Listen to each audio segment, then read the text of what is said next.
Ministère de l'Éducation nationale, Centre international d'études pédagogiques. DELF niveau B2 du cadre européen commun de référence pour les langues, épreuve orale collective. Vous allez écouter plusieurs documents. Avant chaque écoute, vous entendez le son suivant. Pour répondre aux questions, cochez la bonne réponse. Vous allez écouter 2 fois un document. Vous écoutez une émission à la radio. Lisez les questions. Écoutez le document, puis répondez.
Le mot de l'actualité avec la délégation à la langue française du ministère de la Culture. Yvan Amar.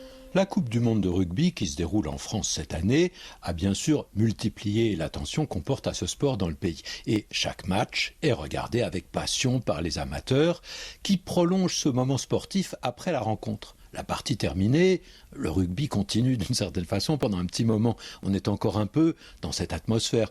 On exulte si l'équipe qu'on soutient a gagné, on se console si elle a perdu et on refait le match comme on dit, en commentant les moments décisifs, les erreurs, les jolis coups. C'est la troisième mi-temps qui se joue souvent au café d'ailleurs devant un verre si on sort du stade. Troisième mi-temps, voilà une expression imagée qui s'entend davantage pour le rugby que pour d'autres disciplines. Il faut dire que ce sport a une meilleure réputation que d'autres. Les supporters passent pour être moins brutaux, plus admiratifs des qualités de l'adversaire, plus fair-play, pour employer un anglicisme très accepté qui apparaît vers 1850 en français, pour être beau joueur, comme on pourrait dire également. Troisième mi-temps, donc, une expression plaisante, construite sur le même modèle que d'autres dans des situations qui n'ont rien à voir. Le troisième tour social, par exemple. On l'évoque après des élections législatives à 2 tours, comme si après le résultat des urnes, des votes, une série de manifestations ou de grèves venait ponctuer cet épisode politique. Alors, les 2 premiers tours sont nommés de façon littérale, au sens propre, et puis le troisième, il est nommé de façon imagée, mais c'est bien le troisième temps de la série. Alors, notre troisième mi-temps, elle se comprend de façon analogue. Les 2 premières correspondent à une formule précise, technique. La troisième, c'est une image, c'est une métaphore. Et d'ailleurs, le mot mi-temps, il a lui-même plusieurs emplois. Ce peut être simplement la pause qui sépare les 2 parties d'une rencontre sportive, qui oppose 2 équipes, un peu comme la récréation au milieu de la matinée à l'école. Mais ce même mot de mi-temps désigne aussi la moitié de la durée du match. On a donc la première mi-temps et ensuite la deuxième mi-temps. Attention, cette même formule mi-temps a encore un sens totalement différent lorsqu'il s'agit du temps de travail. On travaille à mi-temps comme si l'on s'y consacrait pendant la moitié du temps réglementaire. Et cette expression adverbiale donne naissance à un nom commun qui est au masculin, contrairement au mot du sport. En sport, on parle d'une mi-temps, la moitié du temps de jeu, mais un mi-temps, c'est un emploi à temps partiel qui est réduit de 50% par rapport à ce qu'on appelle un temps plein.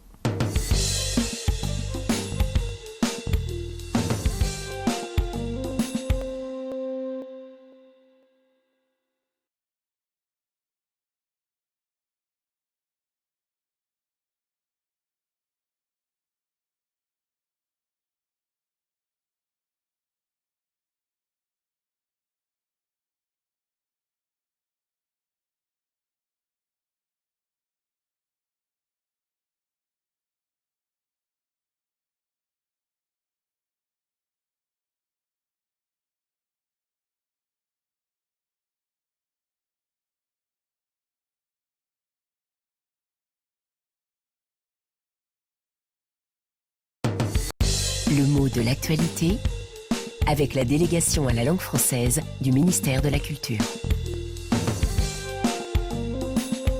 Yvan Amar.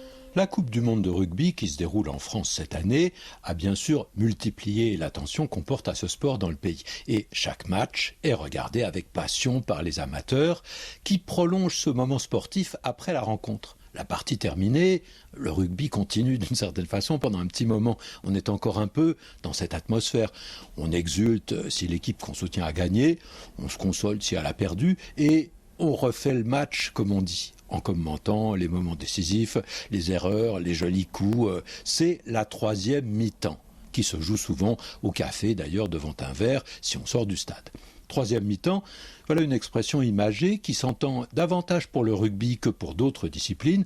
Il faut dire que ce sport a une meilleure réputation que d'autres. Les supporters passent pour être moins brutaux, plus admiratifs des qualités de l'adversaire, plus fair-play, pour employer un anglicisme très accepté qui apparaît vers 1850 en français, pour être beau joueur, comme on pourrait dire également.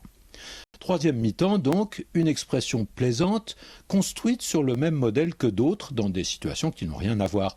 Le troisième tour social, par exemple.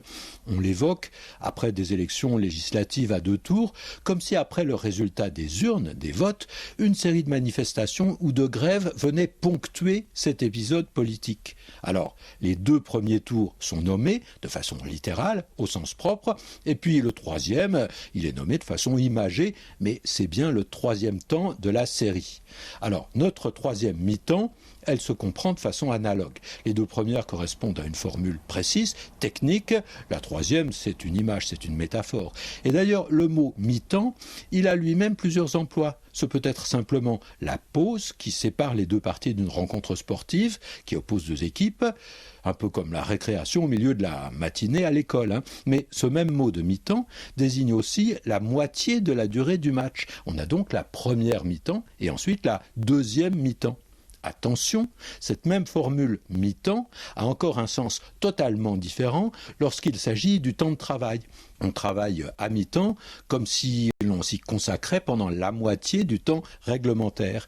Et cette expression adverbiale donne naissance à un nom commun qui est au masculin, contrairement au mot du sport. En sport, on parle d'une mi-temps, la moitié du temps de jeu, mais un mi-temps, c'est un emploi à temps partiel qui est réduit de 50% par rapport à ce qu'on appelle un temps plein.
Le mot de l'actualité avec la délégation à la langue française du ministère de la Culture.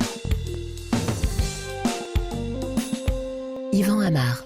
La Coupe du monde de rugby qui se déroule en France cette année a bien sûr multiplié l'attention qu'on porte à ce sport dans le pays. Et chaque match est regardé avec passion par les amateurs qui prolongent ce moment sportif après la rencontre. La partie terminée, le rugby continue d'une certaine façon pendant un petit moment. On est encore un peu dans cette atmosphère.